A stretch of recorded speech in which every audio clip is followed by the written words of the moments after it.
Hello, everyone.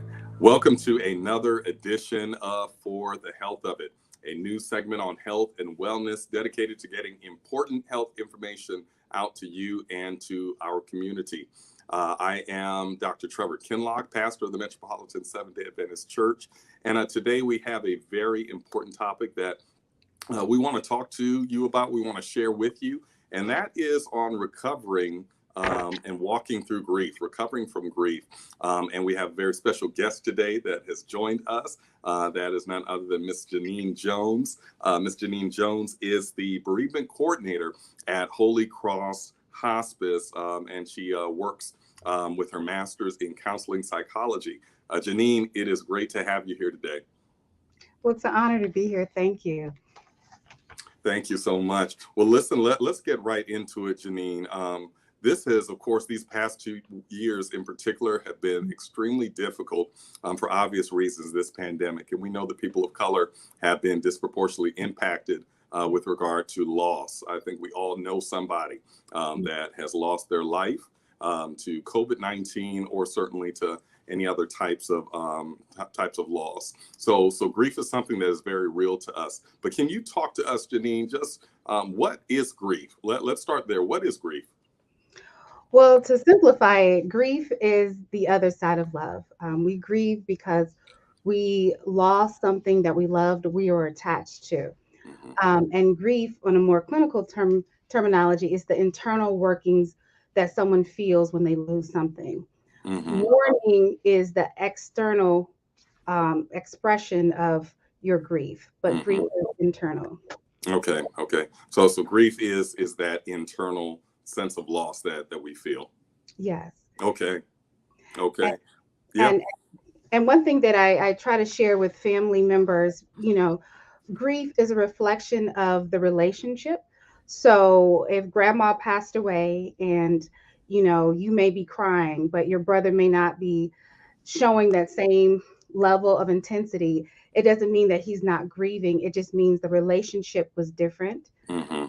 between, you and your grandmother and your brother and your grandmother. And then Hmm. also, too, the personalities. Each of us grieve differently. Yeah. So I try to remind people that please don't compare your grief to a family member because it's Hmm. about that relationship that person had with that individual who passed away. Absolutely. So everyone grieves differently. So understanding and giving people the space to grieve in the way that is best for them that they need to. Hmm. Yes, that's Okay. very important. Hmm. Okay.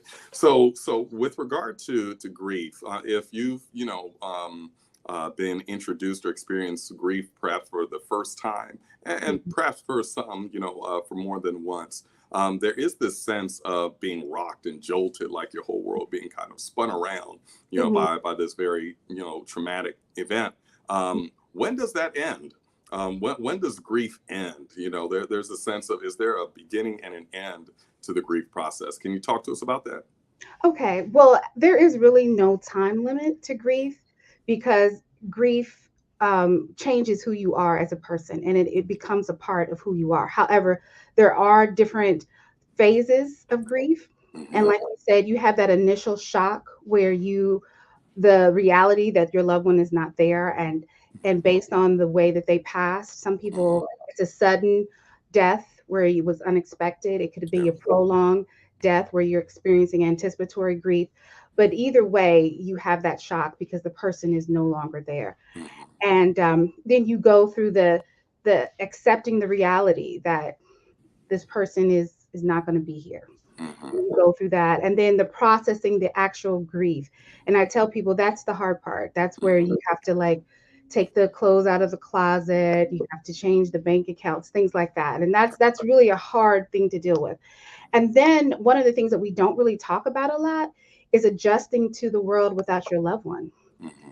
And that's where you experience those secondary losses. Hmm. Who am I now? If Right. it was a spousal loss, am I still a wife or am I still a husband? One thing that I find with child loss, mothers, they grapple with the fact that, I had three children, now I only have two. Do I tell other people about my third child? So those are Hmm. things that you have to deal with. And then the fourth one is um, remembering my loved one. Do I pretend that they're not here, or do I find something that will keep their memory alive? And Hmm. and so those are kind of like the four stages that you go through. Now, again, I always want to put this disclaimer out because the popular notion is Dr. Kubler-Ross is the Hmm. 5 stages of grief. And if you read her literature, that was really for the dying. That's for someone Hmm. who's actually dying.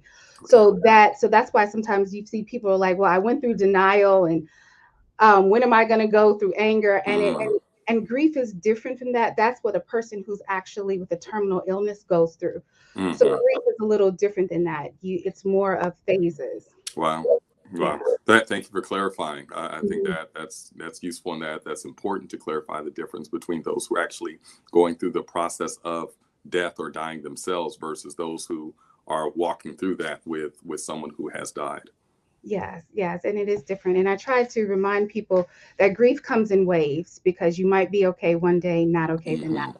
Hmm. Okay, Okay. one month, not okay the next, and you're like, oh, am I going back? No, that's just how grief is. It goes up Right. and down. Okay. Okay. All right. So that is very much normal with grief. So that leads me to my next question. Then Mhm, help us out, Janine. mhm. Um, can I end my grief sooner? How can I end my grief sooner? Well, there's really no ending your grief sooner, but there are things that you can do to help with those different phases. Hmm. You can, like, and I can go back to one of the models that we use at the center is Dr. Woodland's 4 tasks a morning. And Hmm. like with accepting the reality of the loss, there's some internal questions you can ask yourself. Like, am I truly accepting the loss? Am I denying it? Am I in denial, or have I Hmm. truly accepted it? Another thing that we do, especially people of color, we are very resilient, and we tell ourselves, I got this, I'm good. But one thing, in order for you to heal, you have to feel. So Hmm. when you feel those intense emotions, allow it to come through you. Hmm. A lot of times we want to suppress it, we want to act like we're okay, but it's okay to cry, it's okay to feel anger, Hmm. to allow those things to process. And then also to be honest with who you are, because you're changed now. So it don't go back to trying to be the person you were before you lost your loved one. Accept the Hmm. fact that I'm a different person now. And what does that look like? Hmm. And then the final thing, which I think is so important, especially for Christians, is to know that everyone's life mattered, whether it was long or short, Right. and trying to find that legacy of love Hmm. that your loved one left, and Yeah. what lessons that you can take into your new life, because you Yeah. are going to be different. That's powerful. That's powerful. That finding that legacy of what? Love, legacy of love. Hmm. Hmm. Mhm. All right. That certainly helps process it and helps you to Mhm. kind of reorient your mind toward the loss and then how to move forward.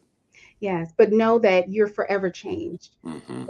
You're a different person. Yeah, yeah. Okay. You talked about the different ways to grieve. Mhm. I haven't cried yet. Is there something wrong with me? Someone may be asking that question. How would you speak to them, Janine? Well, and again, I talked to a young lady today. She lost her father yesterday, Hmm. and that was one of her questions: is I haven't cried yet. And a lot of times, based upon the relationship we had with that person, Hmm. we might not be ready to cry. It might be some anger, it might be some disappointment. Yeah. So I told her it's still okay to grieve. Your grief may be anger, or your grief may be disappointment, but take time to consciously think about your loved one and think about that relationship. So you may not be at the point where tears are there, but Hmm. whatever feeling that you're feeling, go ahead and allow yourself to feel that. And Okay. it's normal, because relationships have their ups and downs, Hmm. and grief reflects that. Okay. So even if the tears aren't coming, still take the time to allow myself to feel Yeah. the disappointment, the pain that I'm feeling as a result of grief. Yes, because sometimes we grieve the loss of what we wanted that person to be in our life. Hmm. And so in this particular situation, she was angry because her father was not the person she wanted. So there Hmm. was that anger. So she is grieving, but right now what she's feeling is anger. So go ahead and be Okay. angry. Okay. Okay. It's okay to be angry. It's okay to be angry. Yes. Yeah. There are times where you can feel like in the church community, there is the sense of, well, you can't express it, or you certainly should not be angry, but you ought to let those feelings come out. That's what you're saying. Yes, that's healthy because grief is the other side of love. And Mhm. even though people we love, we get upset with. And so if we lose them, we will still have those Mhm. emotions, Mhm. especially if there was a rift or if there was a estrangement or something complicated in that relationship, you're going to Right. be upset or you're going to be Right. disappointed.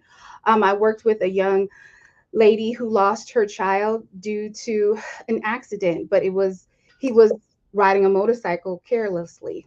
And Mhm. he leaned back and he accidentally killed himself. So she was Mhm. angry that he was not careful, that he didn't do what he was supposed to do. But she still loved him, but part of her grief was that anger. Right. So she had to deal with that. And once she dealt with that, then the other emotions were allowed to come up. Okay. All right. Got to deal with it. Got to give yourself that permission to feel. Got to allow yourself to feel Mhm, those emotions. mhm, Janine, this is so good. Thank you so much. I know that this is extremely helpful to mhm, someone that is out there. And as a matter of fact, if you know anyone that is out there that needs to get this message, please share this with them. mhm, We're going to come back in our next segment and do some follow up conversation on grief. We're going to have Janine with us again. Janine, thank you so much for coming today and mhm. sharing this information with our audience. And I want to thank all of you for watching us today, for watching another edition of For the Health of It. If you know that this has helped you or been beneficial to you or can be for someone that you love, please like, please share, please subscribe, follow us on Facebook and YouTube. And we just want you to remember God wants you to be prosperous and in good health. So Amen. let's take care of ourselves so that we can live our best lives. Thank you, everybody, for watching. God bless you, and we will see you next time.